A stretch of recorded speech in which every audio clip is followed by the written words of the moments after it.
Se alguén sabe todo sobre o ser vivo que habite sobre a face da terra, é ela, efectivamente. Apelídase Albor e de nome Xiana, moi bo día. Moi bo día, Bernardo. Sei moi pouquiño, pero gústame moito. Teño moita paixón e iso é a primeira chave para aprender. Eu nunca os escoitei, pero o primeiro que teño que pedirche é que nos axudes a diferenzar un moucho dunha curuxa. Polo son? Non, polo aspecto. Polo aspecto, perfecto. En Galiza temos 7 diferentes especies de mouchos e curuxas. Só temos unha curuxa que estaría dentro das Titonidae e despois temos 6 especies de bufos, que tamén chamamos, ou mouchos, que van de diferentes tamaños. Estamos a ver unha imaxe de cada un deles para que podas ir describindo. E é moi interesante que puxerades estas imaxes, porque por un lado temos o bufo real, que un bufo real, Bernardo, pode chegar a medir 70 centímetros de altura, como un neno pequeno. Son realmente grandes. En Galicia só temos no sur de Ourense, unha ave magnífica, máis de hábitats forestais. Temos a curuxa, que é a típica, que está máis asociada ás lendas, á cultura, porque está sempre moi perto de onde vivimos as persoas. Gústalle moito as aldeas, os lugares así interrurais. Polo aspecto, Bernardo, podemos ver que a curuxa ten esa característica cabeza en forma de corazón. Eso nos axuda un montón. O bufo pode ter orelliñas ou non, non son verdadeiras orellas. Son penachos de plumas que ademais usa para dicir emocións. Ou seja, podes usalas así para amosar... Para manifestar alegría. Emocións, exacto, ou tristeza, ou o que queira. Despois, a curuxa ten sempre esas patiñas, eses tarsos cheos de pluma. A curuxa única que temos aquí é máis ben branca, cando abre así esas as é definitivamente branca. Mouchos e bufos poden incluso ter os tarsos sen plumas e temos multitude de variedade de cores. Curuxa, sempre os ollos negros, mouchos, podemos ter diferentes cores de ollos. Dicía, Xiana, que tamén se poden diferenciar polo seu son. Totalmente. Imos facelo máis realista, eu nunca os escoitei. Oh! Imos escoitar, atendan moi ben, como é o son do moucho.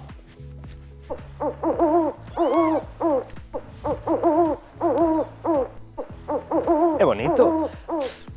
Emocionaste? Emociónome, Bernardo, emociónome. A verdade é que sí.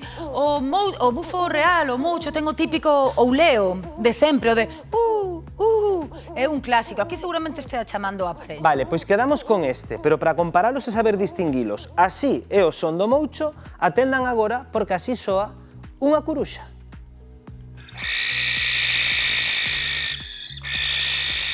Este é máis estridente, non? Este é máis estridente, máis esgazador, é case un chío, nunca oulea.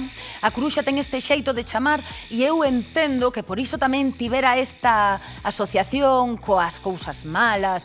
De feito, din a curuxa de madrugada, vento ou xeada, sempre a relación, porque imagínate antes, cando non había luz pola noite, Bernardo, ir indo para casa, aldea, despois de coller as vacas e escoitar isto na noite. Ten que dar medo, entendo perfectamente. E este é o son moi característico da curuxa, que é inconfundible, a verdade. Pois agora xa sabemos diferenciar un moucho dunha curuxa polo seu son, pero cada un terá o seu carácter, non? Que curiosidades nos podes contar, por exemplo, dun moucho? Que o caracteriza? Moitísimas, porque son as rapinas nocturnas son en sí espectaculares e abraiantes. Os ollos, que estábamos a falar, é moi característico. Eses diferentes cores, ollos verdes son traidores, os azuis son mentireiros e os negros acastañados son... Os verdadeiros. Exacto, Bernardo. Pois no caso dos mouchos non é exactamente así.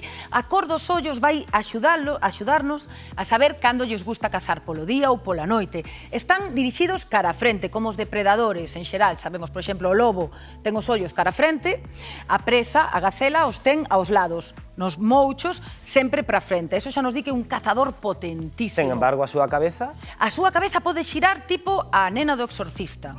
É increíble, pode chegar a xirar 270 graus. O seja, o corpo para aquí e a cabeza prácticamente ollando cara atrás. Pero tamén a pode xirar así.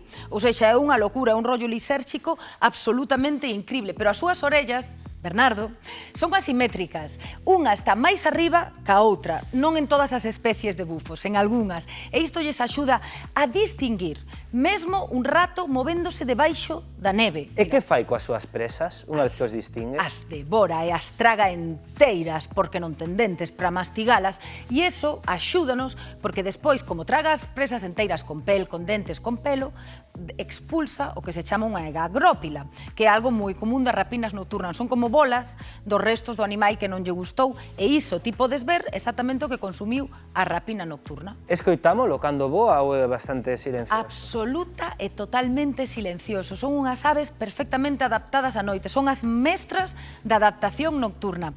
Esa axuda o seu xeito de voar, a ser silenciosas. As súas plumas son diferentes ás das aves diurnas. Ti se colles unha pluma dun moucho e a comparas cunha pluma, por exemplo, dunha gaivota e fas así, ras, ras, a pluma do moucho non a vas a escoitar cando se move, porque está especializada en non facer son ningún, e a da gaivota vai cortar o aire. Iso lles axuda a que a presa, cando te ataca un moucho, non tes escapatoria de feito. Podería pasar un aquí, un moucho pequeno voando e non o escoitaríamos. Moi guai, Xiana? Vimos de escoitar un moucho, de coñecelo física e emocionalmente. Imos agora coa curuxa. Que curiosidades podemos destacar desta ave? As curuxas son as nosas amigas respecto á loita contra os roedores. Se temos hortas, que sempre as toupiñas nos poden molestar moito, os típicos ratos, non hai por que ter o gato, podemos ter unha curuxa. Papan ben, 7.000 roedores ao ano. Exactamente, cando están en época reproductora, criando os poliños e sacándos para arriba, aínda van cazar máis. Caza a nai e o pai, pero a nai vai ser a que vai quedar o niño. Teñen unha cousa moi característica as curuxas e moi que representa a beleza e a crueldade do mundo animal. Van sacando os ovos pouco a pouco, son asíncronas esas postas, e os poliños organízanse entre eles para comer, xa hai como o fillo que vai mandar máis vai ser o que vai comer máis. Pode chegar a que algúns deses poliños morran porque os grandes non lles deixan acceder ao alimento. Vai ser a curuxa nai a que vai despezando eses ratos, esas comidas que lle van traendo o niño e dándollas aos fillos tipo potitos. Como escoitan as curuxas? Escoitan increíblemente ben e xustamente ese disco facial funciona como unha parabólica.